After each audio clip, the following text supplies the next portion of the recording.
Crop physiology का next lecture है mineral nutrition, खनिज पोषण, क्राइटेरिया ऑफ एसेंशियलिटी, आवश्यकता का आधार, बेनिफिशियल न्यूट्रिएंट्स, लाभदायक पोषक तत्व, फंक्शंस ऑफ न्यूट्रिएंट्स, पोषक तत्वों के कार्य।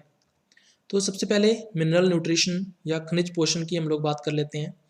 तो प्लांट्स जो हैं उनके द्वारा वृद्धि व विकास के लिए यानी उनकी ग्रोथ एंड डेवलपमेंट के लिए खनिज पदार्थों के अवशोषण, वितरण और उपयोग से संबंधित प्रक्रिया, ठीक है, यानी पौधे जो हैं वो किस प्रकार से लवणों का या मिनरल्स का मृदा से अवशोषण करते हैं, फिर पौधों के विभिन्न भागों में किस प्रकार से उनका वितरण या डिस्ट्रीब्यूशन होता है, और पौधे कोशिकाओं के अंदर इन खनिज पोषक तत्वों का किस प्रकार से उपयोग या यूज करते हैं। तो उससे संबंधित जो प्रक्रिया है या प्रोसेस है उसको बोलते हैं खनिज पोषण या मिनरल न्यूट्रिशन। अब खनिज या मिनरल्स क्या होते हैं? ये अकार्बनिक तत्व होते हैं, यानी इनऑर्गेनिक एलिमेंट्स होते हैं जो पादप व जंतु शरीर के सामान्य वृद्धि व विकास के लिए आवश्यक होते हैं। यानी प्लांट्स एंड एनिमल्स, इन दोनों की जो बॉडी होती है या शरीर होता है उसके जो विभिन्न भाग होते हैं उनका जो सामान्य वृद्धि व विकास है या नॉर्मल ग्रोथ एंड डेवलपमेंट है, उसके लिए ये इनऑर्गेनिक एलिमेंट्स या अकार्बनिक तत्व आवश्यक होते हैं और इन्हीं को ही मिनरल्स या खनिज कहा जाता है। भोजन व मृदा में प्राकृतिक रूप से ये जो अकार्बनिक तत्व हैं या इनऑर्गेनिक एलिमेंट्स हैं ये पाए जाते हैं। भोजन की बात कर लेते हैं, फूड की, तो जो एनिमल्स फूड लेते हैं या भोजन ग्रहण करते हैं जंतु, उसमें ये अकार्बनिक तत्व जो हैं वो विभिन्न कार्बनिक यौगिकों के रूप में उपस्थित होते हैं। मृदा की बात करें तो मृदा के अंदर मृदा विलयन यानी सॉइल सॉल्यूशन के अंदर ये लवण जो है वो आयनों के रूप में प्राकृतिक रूप से या नेचुरली उपस्थित होते हैं, जिसे पौधे अपनी रूट्स के द्वारा या जड़ों के द्वारा मृदा से अवशोषित करते हैं। मृदा विलयन में ये धनायनों व ऋणायनों के रूप में पाए जाते हैं। ठीक है, तो ये जो मिनरल आयंस हैं या अकार्बनिक जो तत्व हैं या इनऑर्गेनिक जो एलिमेंट्स हैं वो आयनों के रूप में पाए जाते हैं। तो आयन दो तरह के होते हैं, एक तो होता है धनायन और दूसरा ऋणायन, यानी कैटायन एंड एनायंस की फॉर्म में ये सॉइल सॉल्यूशन के अंदर उपस्थित होते हैं। क्योंकि ये खनिज तत्व मुख्य रूप से पौधों के मूल तंत्र के माध्यम से जीव मंडल में प्रवेश करते हैं। ठीक है, तो पौधों की जो जड़ें होती हैं वो इन खनिज तत्वों को अवशोषित करती हैं। तो ये जो तत्व हैं वो कहाँ पर आ गए? पौधों के शरीर में आ गए। अब पौधों से ये कहाँ जाएंगे? पौधों से या तो ये जंतुओं के अंदर जाएंगे या फिर मतलब एनिमल्स के अंदर, और या फिर क्या होता है, प्लांट्स जो हैं उनकी डेथ हो जाती है या एनिमल्स हैं उनकी डेथ हो जाती है, तो वापस से ये एटमॉस्फेयर के अंदर या बायोस्फीयर के अंदर प्रवेश कर जाते हैं। ठीक है, तो इसलिए हम लोग पृथ्वी के खनिक भी कहा जाता है पौधों को, जो प्लांट्स होते हैं उनको माइनर्स ऑफ द अर्थ के रूप में भी जाना जाता है, तो उसके रूप में ये कार्य करते हैं। ठीक है, आफ्टर द मिनरल एब्जॉर्प्शन, या हम कह सकते हैं कि खनिज तत्व जो हैं उनके अवशोषण के बाद जो अकार्बनिक खनिज तत्व हैं उनको पौधों के विभिन्न भागों में, ठीक है, जो इनऑर्गेनिक मिनरल एलिमेंट्स होते हैं उनको प्लांट्स के डिफरेंट पार्ट्स के अंदर या विभिन्न भागों के अंदर, जैसे उसकी जड़ है या तना है, ठीक है, या उसकी जो पत्तियां हैं या उसकी शाखाएं हैं, उसमें या तो ऋणायन या फिर एक धनायन के रूप में ले जाया जाता है। ठीक है, इसका जो ट्रांसपोर्ट होता है या ट्रांसलोकेशन होता है इन मिनरल आयंस का या मिनरल एलिमेंट्स का या खनिज तत्वों का, वो या तो ऋणायन के रूप में यानी एनायन की फॉर्म में होता है या फिर एक धनायन यानी कैटायन के रूप में होता है इनका ट्रांसलोकेशन, जहां वे विशिष्ट जैविक कार्य करते हैं। तो कोशिकाओं के अंदर या सेल्स के अंदर पहुंचने के बाद ये स्पेसिफिक वाइटल फंक्शंस को परफॉर्म करने का कार्य करते हैं। उसके बाद है क्राइटेरिया ऑफ इसेंशियलिटी, आवश्यकता का आधार। अगर अपने अर्थ प्लेनेट की बात करें तो पृथ्वी ग्रह के ऊपर टोटल 110 तत्व हैं। ठीक है, 110 एलिमेंट्स हैं टोटल। इनमें से जो 60 एलिमेंट्स हैं या 60 तत्व हैं वो पौधों के अंदर या पौधों के शरीर में उपस्थित होते हैं प्रत्यक्ष या अप्रत्यक्ष रूप से। एक वैज्ञानिक है जिसका नाम आपको ध्यान में रखना है, मेंगल। तो मेंगल ने वर्गीकरण दिया था किसका? मिनरल एलिमेंट्स का या खनिज तत्वों का। तो मेंगल ने पादपों के लिए या प्लांट्स के लिए ये जो 60 एलिमेंट्स थे उनके अंदर, या जो 60 तत्व थे, उनको आवश्यकता के अनुसार यानी कि इसेंशियलिटी के अकॉर्डिंग उनका क्लासिफिकेशन या वर्गीकरण दिया। तो मेंगल ने 2 वर्ग या क्लासेस इनकी बताई। एक तो थे अनावश्यक तत्व या नॉन इसेंशियल एलिमेंट्स, और दूसरे थे आवश्यक तत्व या इसेंशियल एलिमेंट्स। तो सबसे पहले अनावश्यक तत्व या नॉन इसेंशियल एलिमेंट्स कौन से होते हैं? ऐसे तत्व या एलिमेंट्स जिनकी अगर कमी हो जाए या जिनकी डेफिशिएंसी हो जाए तो पौधे के जीवन चक्र पर या प्लांट के लाइफ साइकिल पर उसका कोई भी प्रभाव अगर नहीं पड़ता है, कोई भी इफेक्ट प्लांट के लाइफ साइकिल के ऊपर नहीं होता है, तो ऐसे जो एलिमेंट्स या तत्व हैं वो अनावश्यक तत्व या नॉन इसेंशियल एलिमेंट्स कहलाते हैं। ठीक है, अब ऐसा क्यों होता है कि पौधे में इसकी कमी हो गई और पादप का जो जीवन चक्र है या प्लांट का जो लाइफ साइकिल है उसके ऊपर कोई प्रभाव ही नहीं पड़ रहा? ऐसा इसलिए होता है क्योंकि ये जो तत्व या एलिमेंट्स हैं ये पादपों की उपापचय क्रियाओं में भाग नहीं लेते हैं, है ना। प्लांट्स के अंदर जो मेटाबॉलिक रिएक्शंस होती हैं, ठीक है, एंजाइमों के द्वारा नियंत्रित जो रिएक्शंस लगातार कोशिकाओं के अंदर चलती रहते हैं उनको मेटाबॉलिक रिएक्शंस बोलते हैं। तो उनमें ये जो तत्व या एलिमेंट्स हैं वो पार्टिसिपेट नहीं करते हैं या भाग नहीं लेते हैं। ठीक है, अब टोटल 43 एलिमेंट्स या 43 तत्व ऐसे हैं जिनको पादपों के लिए अनावश्यक माना जाता है या नॉन इसेंशियल माना जाता है। इसका मतलब इन 43 तत्वों की अगर कमी हो जाए मृदा के अंदर तो पौधों के ऊपर कोई प्रभाव इसका नहीं पड़ेगा, उसके लाइफ साइकिल या जीवन चक्र पर कोई भी इसका प्रभाव नहीं पड़ेगा। इनको आगे 2 टाइप्स के अंदर या प्रकारों के अंदर विभाजित किया गया है। एक तो है लाभदायक तत्व जिसको बेनिफिशियल एलिमेंट्स भी कहते हैं, और दूसरा है विषैले तत्व जिनको टॉक्सिक एलिमेंट्स भी कहते हैं। तो इनको एक एक करके हम लोग डिस्कस करेंगे।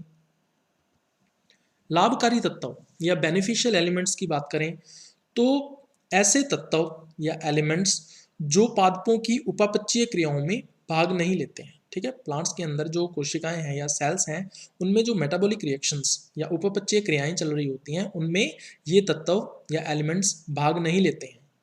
परंतु अगर हम पौधों की जड़ों में या प्लांट की रूट्स में इनकी सप्लाई दे दें, ठीक है, इनको इनकी आपूर्ति कर दें, तो पादप की जो वृद्धि है, ठीक है, प्लांट की जो ग्रोथ रेट है वो इंक्रीज हो जाती है, बढ़ जाती है। इसके अलावा प्रति हेक्टेयर जो उपज होती है फसल की वो भी इंक्रीज हो जाती है या बढ़ जाती है। या फिर क्या होता है, रोग के प्रति संवेदिता को घटा देते हैं। ठीक है, जो पादप हैं वो रोग के प्रति या डिजीज के अगेंस्ट कम संवेदी हो जाते हैं, या जो सेंसिटिविटी है या संवेदिता है वो कम हो जाती है। ठीक है, तो ऐसे जो तत्व हैं वो क्या कहलाते हैं, लाभकारी तत्व या बेनिफिशियल एलिमेंट्स कहलाते हैं। तो इनके एग्जाम्पल्स आपको ध्यान में रखने हैं। तो 5 ऐसे तत्व हैं जिनको लाभकारी तत्व या बेनिफिशियल एलिमेंट्स माना जाता है। इस पे क्वेश्चन भी आता है। तो इसमें एल्यूमिनियम है, इसके अलावा कोबाल्ट है, इसके अलावा सोडियम। तो सोडियम जो है ये C4 पादपों यानी C4 प्लांट्स होते हैं वह सूर्य प्रिय पादपों यानी कि जो हेलियोफाइट प्लांट्स होते हैं या हेलियोफाइट्स होते हैं उनके लिए सोडियम को बेनिफिशियल एलिमेंट माना जाता है। इसके अलावा सेलिनियम और सिलिकॉन। तो ये सिलिकॉन जो है ये घासों के अंदर यानी कि ग्रासेस जो होती हैं, है ना, पोएसी फैमिली या ग्रैमिनी कुल के जितने भी प्लांट्स होते हैं उनको घासेस या घासें या ग्रासेस कहा जाता है। तो उनकी जो कोशिका भित्ति है या सेल वॉल है उसके बाहर की तरफ सिलिका का जमाव होता है। ठीक है, जिसकी वजह से उसकी जो सरफेस है या सतह है वो क्या हो जाती है, खुरदरी हो जाती है। तो इसलिए सिलिकॉन को बेनिफिशियल एलिमेंट माना जाता है ग्रासेस के लिए या घासों के लिए। उसके बाद विषैले तत्व या टॉक्सिक एलिमेंट्स।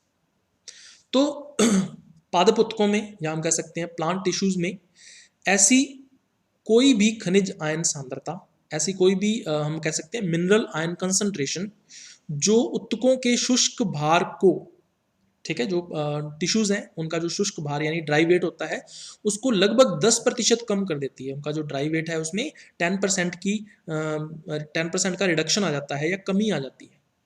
ठीक है, तो ऐसी खनिज आयन सांद्रता या ऐसी मिनरल आयन कंसंट्रेशन को हम लोग क्या माना जाता है, टॉक्सिक या विषैला माना जाता है। ठीक है, किसी भी तत्व के लिए जो विषाक्तता स्तर है या टॉक्सिसिटी जो लेवल है किसी भी इनऑर्गेनिक एलिमेंट के लिए या अकार्बनिक तत्व के लिए वो विभिन्न पौधों के लिए भी भिन्न होता है। मतलब अलग अलग प्लांट्स के अंदर जो टॉक्सिसिटी लेवल है वो डिफरेंट रहता है या भिन्न रहता है। फॉर एग्जाम्पल, उदाहरण के लिए जो एल्यूमिनियम है ठीक है। ये अम्लीय मिट्टी में, यानी कि जो एसिडिक सॉइल होती है उसके अंदर ये हमेशा टॉक्सिक होता है, प्लांट्स के लिए हमेशा क्या होता है, विषाक्त होता है।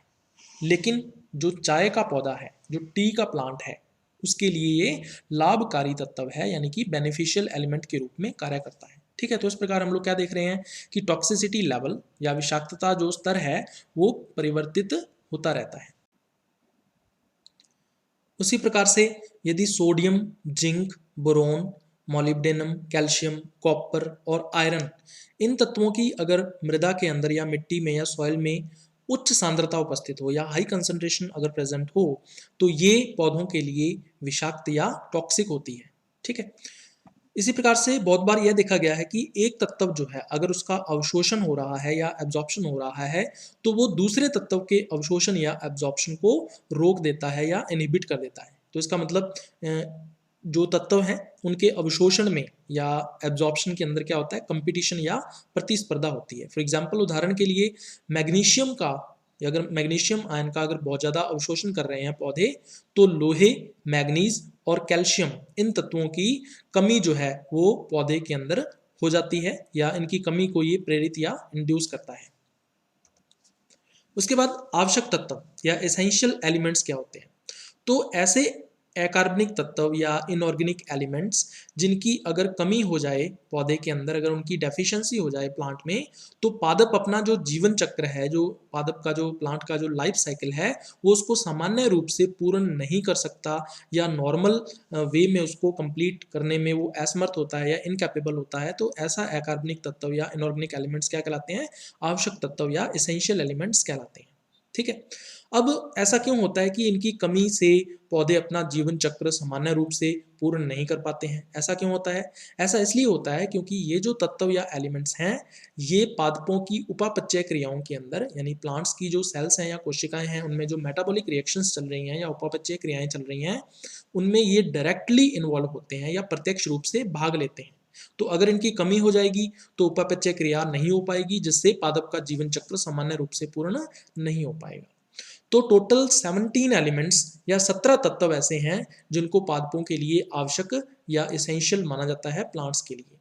इनकी अगर कमी हो जाए पौधे के अंदर, अगर इनकी डेफिशिएंसी हो जाती है, तो उसके जो लक्षण हैं या करेक्टर्स हैं या जो सिम्टम्स हैं, वो पौधे के शरीर के ऊपर स्पष्ट रूप से दिखाई देते हैं। प्लांट बॉडी के ऊपर क्लियरली हम लोग उनको देख सकते हैं, डेफिशिएंसी सिम्टम्स को।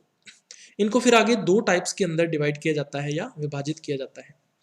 पहला है मुख्य तत्व और दूसरा है सूक्ष्म तत्व। ठीक है, तो इनको एक एक करके हम लोग डिस्कस करेंगे। सबसे पहले मुख्य तत्व की बात करें तो इनको हम लोग मैक्रो एलिमेंट्स भी बोलते हैं या इनको मेजर एलिमेंट्स भी कहा जाता है। तो मुख्य तत्व कौन से होते हैं? ऐसे अकार्बनिक तत्व या इनऑर्गेनिक एलिमेंट्स जिनकी पौधों को या प्लांट बॉडी को या पादप शरीर को ज़्यादा मात्रा में या अधिक मात्रा में आवश्यकता होती है या मोर अमाउंट के अंदर रिक्वायरमेंट होती है, क्या कहलाते हैं? मुख्य तत्व या मेजर एलिमेंट्स कहलाते हैं या मैक्रो एलिमेंट्स कहलाते हैं। ठीक है। अगर हम इनकी मात्रा की बात करें तो पादप का जो प्रति किलोग्राम शुष्क भार है या प्लांट का जो पर केजी ड्राई वेट है, उसमें 10 मिलीमोल से अधिक मात्रा में ये उपस्थित होते हैं तत्व, इसीलिए इनको मुख्य तत्व या मेजर एलिमेंट्स कहा जाता है। तो कुल 9 तत्व या 9 एलिमेंट्स ऐसे हैं जिनको मुख्य तत्व या मेजर एलिमेंट्स माना जाता है। ठीक है। इसमें से 3 तत्व तो धातु हैं, यानी मेटल एलिमेंट्स हैं 3 तो, और 6 अधातु तत्व हैं, यानी कि नॉन मेटेलिक एलिमेंट्स हैं 6। तो 3 धातु तत्व कौन कौन से हैं? कैल्शियम, मैग्नीशियम और पोटेशियम। और 6 जो अधातु तत्व हैं यानी कि नॉन मेटल्स हैं 6, वो कौन कौन से हैं? Carbon, hydrogen, oxygen, nitrogen, sulphur और फॉस्फोरस। तो उसके बाद दूसरा है सूक्ष्म तत्व या माइक्रो एलिमेंट्स, जिनको माइनर एलिमेंट्स भी कहते हैं या इनको ट्रेस एलिमेंट्स भी कहा जाता है। तो ये ऐसे अकार्बनिक तत्व या इनऑर्गेनिक एलिमेंट्स होते हैं जिनकी पादप शरीर को या प्लांट बॉडी को बहुत ही कम मात्रा में आवश्यकता होती है या लेस अमाउंट के अंदर इनकी रिक्वायरमेंट होती है। क्या कहलाते हैं? सूक्ष्म तत्व या माइक्रो एलिमेंट्स कहलाते हैं। ठीक है। अगर हम प्रति किलोग्राम शुष्क भार के अंदर पादप के या प्लांट के पर केजी ड्राई वेट में इनकी मात्रा देखें तो ये 10 मिलीमोल से कम मात्रा में जो सूक्ष्म तत्व हैं वो उपस्थित होते हैं शुष्क भार या ड्राई वेट के अंदर। कुल 8 तत्व या 8 एलिमेंट्स ऐसे हैं जिनको मुख्य तत्व या मेजर एलिमेंट्स माना जाता है। इन 8 में से 7 तो धातु तत्व हैं यानी मेटेलिक एलिमेंट्स हैं या मेटल एलिमेंट्स हैं, और एक अधातु तत्व या नॉन मेटल एलिमेंट होता है। तो 7 धातु तत्व कौन कौन से हैं अभी? बोरोन, आयरन, निकल, कॉपर, जिंक, मैग्नीज और मोलिब्डेनम, और एक अधातु तत्व है जिसका नाम है क्लोरीन। उसके बाद फिर हम लोग करेंगे खनिज तत्वों के कार्य या फंक्शंस ऑफ मिनरल एलिमेंट्स। तो मिनरल एलिमेंट्स जो है इनको हमने दो मेन कैटेगरीज में डिवाइड किया है। एक तो है मुख्य तत्व यानी मेजर एलिमेंट्स, और दूसरे हैं सूक्ष्म तत्व यानी माइनर एलिमेंट्स। मुख्य तत्व को फिर आगे दो कैटेगरी में फिर से डिवाइड किया, धातु तत्व और अधातु तत्व यानी मेटल एलिमेंट्स और नॉन मेटल एलिमेंट्स। उसी प्रकार से सूक्ष्म तत्व या माइनर एलिमेंट्स को फिर से आगे दो पार्ट्स में डिवाइड किया जाता है, धातु तत्व और अधातु तत्व यानी मेटल एलिमेंट्स और नॉन मेटल एलिमेंट्स। तो मुख्य तत्व या मेजर एलिमेंट्स में हम लोग सबसे पहले ये देखेंगे कि धातु तत्व या मेटल एलिमेंट्स जो हैं उनके क्या क्या फंक्शंस या कार्य होते हैं। तो सबसे पहला आता है कैल्शियम। कैल्शियम की बात करें तो इसको पौधे जो हैं वो मृदा या सॉइल से कैल्शियम आयनों के रूप में यानी कि Ca2+ आयनों के रूप में मृदा से इसको अवशोषित करते हैं या एब्जॉर्ब करते हैं। ये किसके लिए आवश्यक होता है? जो विभज्योतक या मेरिस्टेम टिश्यू होता है पौधों के अंदर, और विभेदित हो रहे ऊतकों यानी कि जो जिन टिश्यूज का या जिन ऊतकों का विभेदन हो रहा है या डिफरेंशिएशन हो रहा है अलग अलग कार्यों को करने के लिए, तो उन ऊतकों के लिए जो कैल्शियम है उसकी आवश्यकता होती है। इसके अलावा कैल्शियम जो है वो कोशिका विभाजन के दौरान इसका जो उपयोग है वो कोशिका भित्ति के संश्लेषण में किया जाता है। ठीक है, जो सेल वॉल है उसका जो सिंथेसिस है या निर्माण है वो कैल्शियम आयनों की सहायता से किया जाता है। तो विशेष रूप से जो मिडिल लैमेला या मध्य पटलिका होती है वो किसकी बनी होती है? कैल्शियम पैक्टेट की बनी होती है। तो कैल्शियम पैक्टेट का जो निर्माण है वो कैल्शियम की सहायता से होता है। इसके अलावा जो समसूत्री विभाजन में तर्कु तंतुओं का निर्माण होता है या माइटोटिक इनको बोल देते हैं स्पिंडल्स, या माइटोसिस के दौरान जो स्पिंडल फाइबर्स का फॉर्मेशन होता है उसके दौरान भी कैल्शियम जो है वो आवश्यक होता है या रिक्वायर्ड होता है। कैल्शियम जो है ये पुरानी पत्तियों में या जो ओल्ड लीव्स होती हैं उनके अंदर इसका डिपोजिशन या जमाव होता है। तो पुरानी पत्तियों में कैल्शियम को बहुत ही ज्यादा मात्रा में देखा जा सकता है। इसके अलावा जो कोशिका झिल्ली होती है यानी कि जो सेल मेम्ब्रेन्स होती है उसके नॉर्मल फंक्शनिंग के लिए या सामान्य कार्य के लिए जो कैल्शियम है वो रिक्वायर्ड होता है, तो कैल्शियम उसमें भाग लेता है या शामिल होता है। इसके अलावा कुछ एंजाइमों को सक्रिय भी करता है कैल्शियम जो है। कुछ एंजाइम्स भी ऐसे हैं जिनको एक्टिवेट करने का कार्य किसका होता है? कैल्शियम का होता है। और इसके अलावा कुछ उपापचय क्रियाओं के नियमन में महत्वपूर्ण भूमिका निभाता है। जो मेटाबॉलिक रिएक्शंस होती हैं उनका रेगुलेशन या नियमन जो है उसके अंदर इंपॉर्टेंट रोल जो है वो कैल्शियम के द्वारा निभाया जाता है। उसके बाद हम लोग करेंगे मैग्नीशियम। तो मैग्नीशियम को पौधे जो हैं वो किस रूप में अवशोषित करते हैं मृदा से? मैग्नीशियम आयंस के रूप में यानी Mg2+ आयनों के रूप में। श्वसन और प्रकाश संश्लेषण के एंजाइमों को सक्रिय करने का कार्य जो है वो मैग्नीशियम का होता है। ठीक है, जो रेस्पिरेशन या श्वसन है उसमें बहुत सारे एंजाइम भाग लेते हैं, उसी प्रकार से प्रकाश संश्लेषण या फोटोसिंथेसिस के अंदर बहुत सारे एंजाइम्स पार्टिसिपेट करते हैं। तो ये जो एंजाइम है पहले निष्क्रिय रूप में होते हैं, तो इनको सक्रिय करने का कार्य किसका है? मैग्नीशियम का है। इसके अलावा जब डीएनए व आरएनए का निर्माण होता है या संश्लेषण या सिंथेसिस होता है तो उसमें भी मैग्नीशियम जो है वो एक्टिवली या सक्रिय रूप से शामिल होता है। इसके अलावा क्लोरोफिल की अगर आप वलय संरचना देखो या रिंग स्ट्रक्चर देखो क्लोरोफिल की, तो उसमें बिल्कुल सेंटर में या केंद्र में आपको मैग्नीशियम आयन दिखाई देगा। तो इसका मतलब क्लोरोफिल का ये क्या है? एक घटक है या कंपोनेंट है। इसके अलावा राइबोसोम जो है उसके दोनों जो सब यूनिट्स होती हैं, लार्ज सब यूनिट और स्मॉल सब यूनिट यानी बड़ी उप इकाई और छोटी उप इकाई, इन दोनों को जोड़ने का जो कार्य है वो मैग्नीशियम आयनों के द्वारा किया जाता है। तो इसका मतलब राइबोसोम की संरचना को बनाए रखने में जो मैग्नीशियम आयन है वो क्या करते हैं? सहायता करते हैं या हेल्प करते हैं। उसके बाद फिर हम लोग करेंगे पोटेशियम।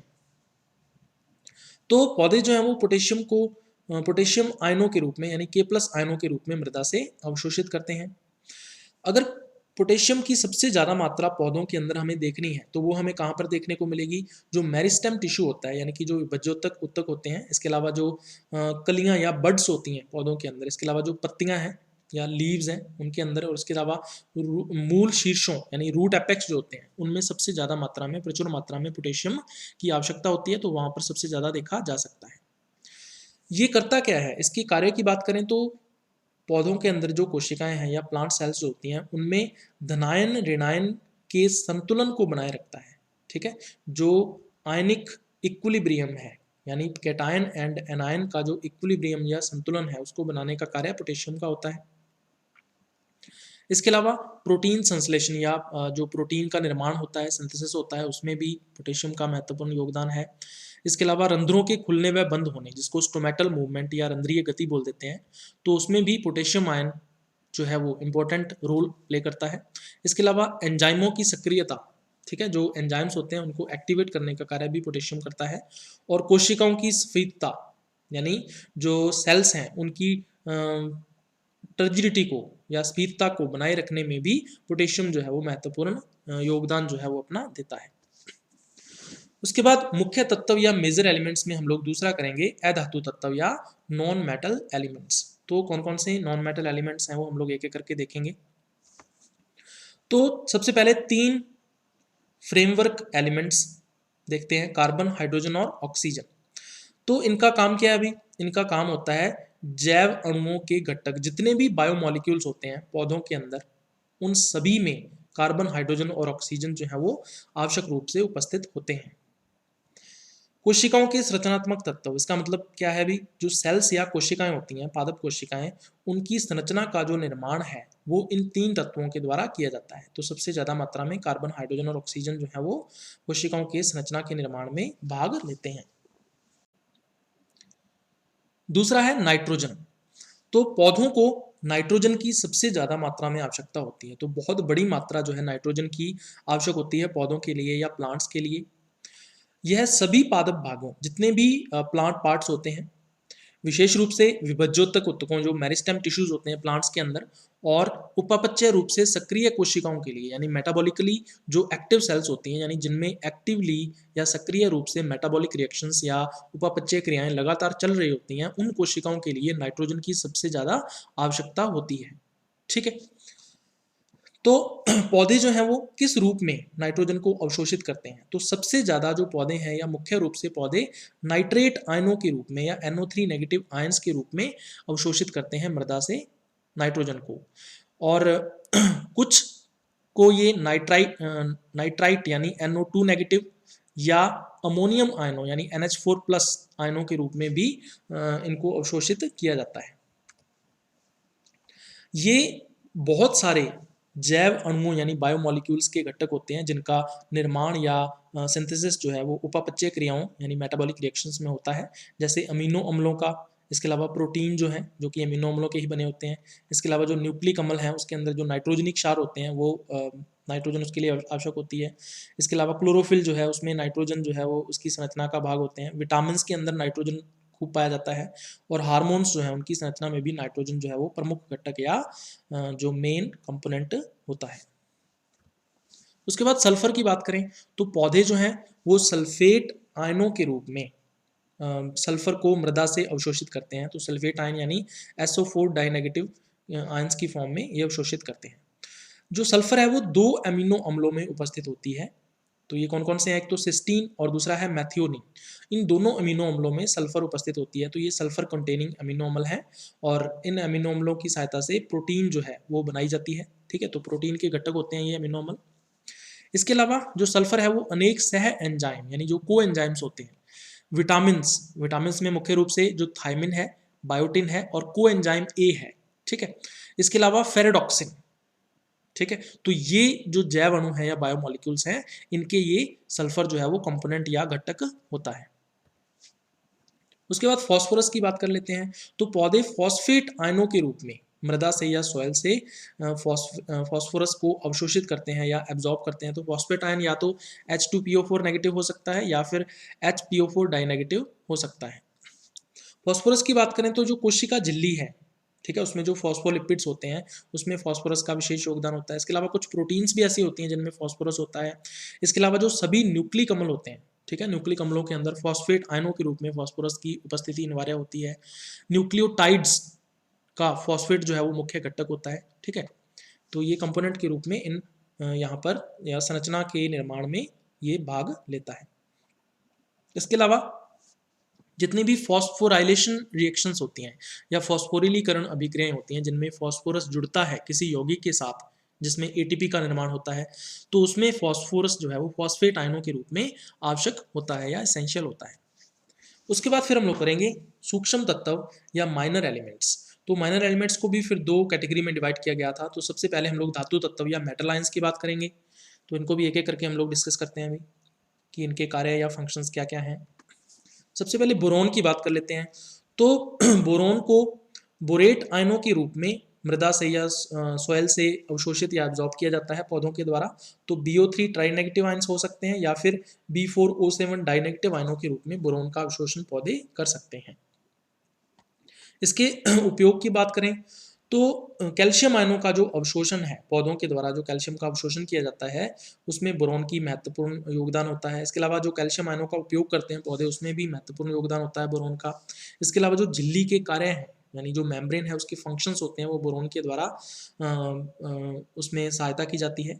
परागकण के अंकुरण यानी जो पॉलन ग्रेन्स होते हैं पौधों के अंदर उनका जब जर्मिनेशन होता है और पॉलन ट्यूब निकलती है तो उस दौरान भी बोरोन की महत्वपूर्ण योगदान होता है।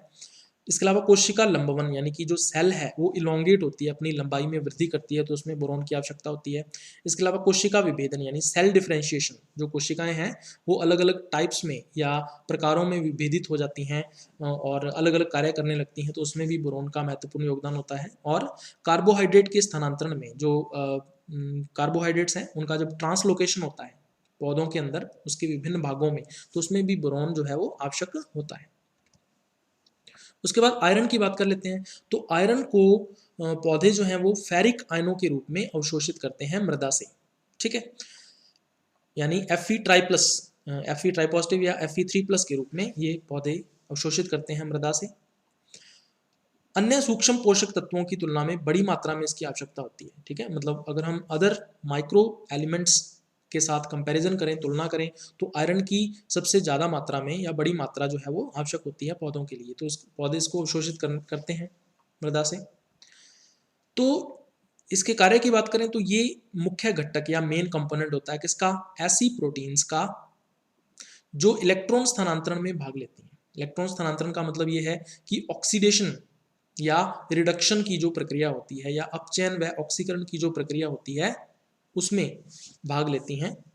ठीक है, उन प्रोटीन्स का ये मुख्य घटक या मेन कंपोनेंट होता है। उदाहरण के लिए जैसे दो एग्जांपल ध्यान में रखने हैं आपको, फेरेडॉक्सिन और दूसरा साइटोक्रोम, तो इनका आयरन जो है वो मेन कंपोनेंट होता है। इलेक्ट्रॉन स्थानांतरण के दौरान जब इलेक्ट्रॉन का ट्रांसफर होता है तो Fe डाई प्लस यानी जो फेरस आयन होते हैं वो फेरिक आयनों में उत्क्रमणीय रूप से ऑक्सीकृत होता है। ठीक है, आप देख सकते हो Fe+2, इसकी ऑक्सीकरण अवस्था कितनी है, +2 है, और इसकी ऑक्सीकरण अवस्था Fe ट्राई पॉजिटिव की +3 है। तो ऑक्सीकरण अवस्था बढ़ने को ही क्या बोलते हैं, ऑक्सीकरण बोलते हैं या ऑक्सीडेशन बोलते हैं। लेकिन ये उत्क्रमणीय होता है यानी रिवर्सिबल होता है, इसका मतलब ये फेरिक आयन वापस से फेरस आयनों में परिवर्तित हो सकते हैं। ठीक है, इसके अलावा एक एंजाइम होता है कैटालेज। कैटालेज एंजाइम शुरू में निष्क्रिय होता है या इनएक्टिव होता है, तो इसको सक्रिय करने का जो कार्य है या इसको एक्टिवेट करने का जो कार्य है वो आयरन का होता है। और इसके अलावा क्लोरोफिल के निर्माण के लिए यानी क्लोरोफिल का जब सिंथेसिस होता है या निर्माण होता है उस दौरान भी आयरन की आवश्यकता वहां पर पड़ती है। उसके बाद निकल की बात करें तो हायर प्लांट्स में निकल की आवश्यकता पड़ती है। हायर प्लांट्स के अंदर एक एंजाइम होता है यूरिएज। तो यूरिएज एंजाइम जो है उसको एक को फैक्टर की आवश्यकता होती है या सहकारक की आवश्यकता होती है। तो वो सहकारक कौन सा होता है, निकल। तो सहकारक जब यूरिएज एंजाइम के साथ जुड़ जाता है तो ये यूरिएज एंजाइम एक्टिव या सक्रिय हो जाता है और फंक्शन या कार्य करने लगता है। उसके बाद कॉपर की बात करें तो पौधे जो है वो क्यूप्रिक आयनों के रूप में यानी कि Cu2+ आयनों के रूप में मृदा से कॉपर को अवशोषित करते हैं। पौधों में जो टोटल मेटाबॉलिज्म होती है या कुल उपापचय होता है उसके लिए कॉपर की आवश्यकता पड़ती है। आयरन जो है रिडॉक्स रिएक्शन यानी ऑक्सीकरण अपचयन अभिक्रियाओं में भाग लेता है, उसी प्रकार से कॉपर भी रिडॉक्स रिएक्शंस यानी ऑक्सीकरण अपचयन अभिक्रियाओं के अंदर कुछ एंजाइमों से संबंधित होता है। ठीक है, और उत्क्रमणीय रूप से यानी कि ये भी रिवर्सिबली Cu+ यानी क्यूप्रस आयनों से क्यूप्रिक आयनों में ऑक्सीकृत हो जाता है या ऑक्सीडाइज हो जाता है। रिवर्सिबल या उत्क्रमणीय का क्या मतलब है, यानी क्यूप्रिक आयन वापस से क्यूप्रस आयनों में परिवर्तित हो सकते हैं। ठीक है, तो रिडॉक्स अभिक्रियाएं क्या होती हैं अभी, ऐसी अभिक्रियाएं जिनमें ऑक्सीकरण व अपचयन दोनों होते हैं, रिडॉक्स अभिक्रियाएं कहलाती हैं। तो आयरन भी रिडॉक्स अभिक्रियाओं में भाग लेता है और कॉपर जो है वो भी रिडॉक्स अभिक्रियाओं में भाग लेता है। उसके बाद जिंक की बात कर लेते हैं। तो पौधे जो हैं वो जिंक आयनों के रूप में मृदा से जिंक को अवशोषित करते हैं। तो Zn2+ आयंस जो हैं उसके रूप में पौधे अवशोषित करेंगे, अब्जॉर्ब करेंगे सॉइल से जिंक को। जिंक करता क्या है अभी, विभिन्न एंजाइमों यानी डिफरेंट एंजाइम्स ऐसे होते हैं जो निष्क्रिय रूप में होते हैं या इनएक्टिव फॉर्म में होते हैं, तो उनको सक्रिय करने का जो कार्य है या एक्टिवेट करने का कार्य जो है वो किसका होता है, जिंक का होता है। तो विशेष रूप से आपको एक एंजाइम का नाम ध्यान में रखना है, कार्बोक्सिलेज, यानी जिसका काम क्या होता है, कार्बोक्सिलेशन का, यानी कि कार्बन डाइऑक्साइड को जोड़ने का कार्य जो है वो कार्बोक्सिलेज एंजाइम का होता है। तो उसके लिए जिंक जो है इसको सक्रिय करने के लिए आवश्यक होता है। इसके अलावा जिंक का उपयोग जो है ऑक्सिन के संश्लेषण में होता है। ठीक है, ऑक्सिन क्या है भी, एक तरह का प्लांट हार्मोन है, पादप हार्मोन है। इसका सिंथेसिस या संश्लेषण में जिंक की आवश्यकता पड़ती है।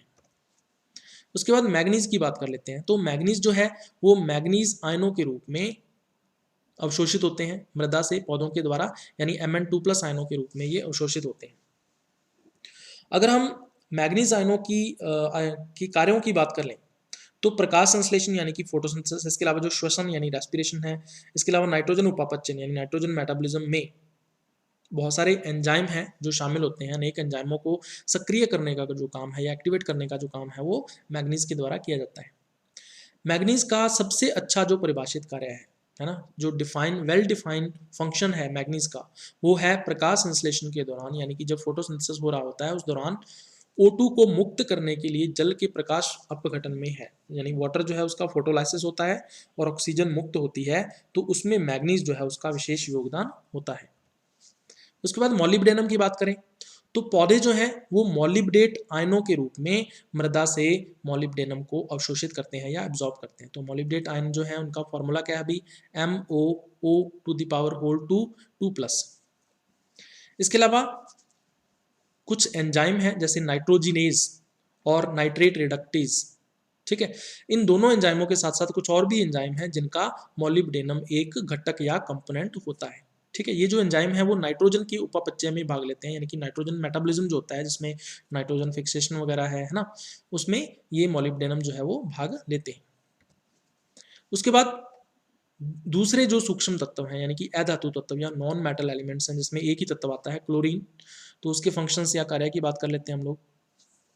तो क्लोरीन की बात करें तो पौधे जो हैं वो क्लोराइड आयनों के रूप में मृदा से या सॉइल से क्लोरीन को अवशोषित करते हैं। ठीक है, तो Cl नेगेटिव आयनों की फॉर्म में इसको अवशोषित किया जाता है।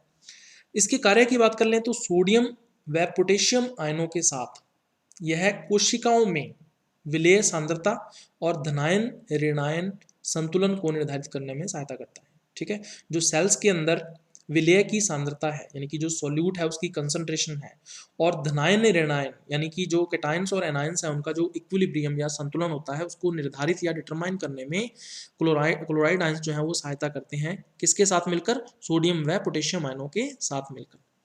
इसके अलावा प्रकाश संश्लेषण में जल के प्रकाश अपघटन की जब प्रक्रिया होती है, यानी कि जो वाटर का फोटोलाइसिस होता है उस दौरान जब ऑक्सीजन निकलती है, ठीक है, तो उस दौरान क्लोरीन की आवश्यकता क्लोराइड आयनों के रूप में वहां पे होती है।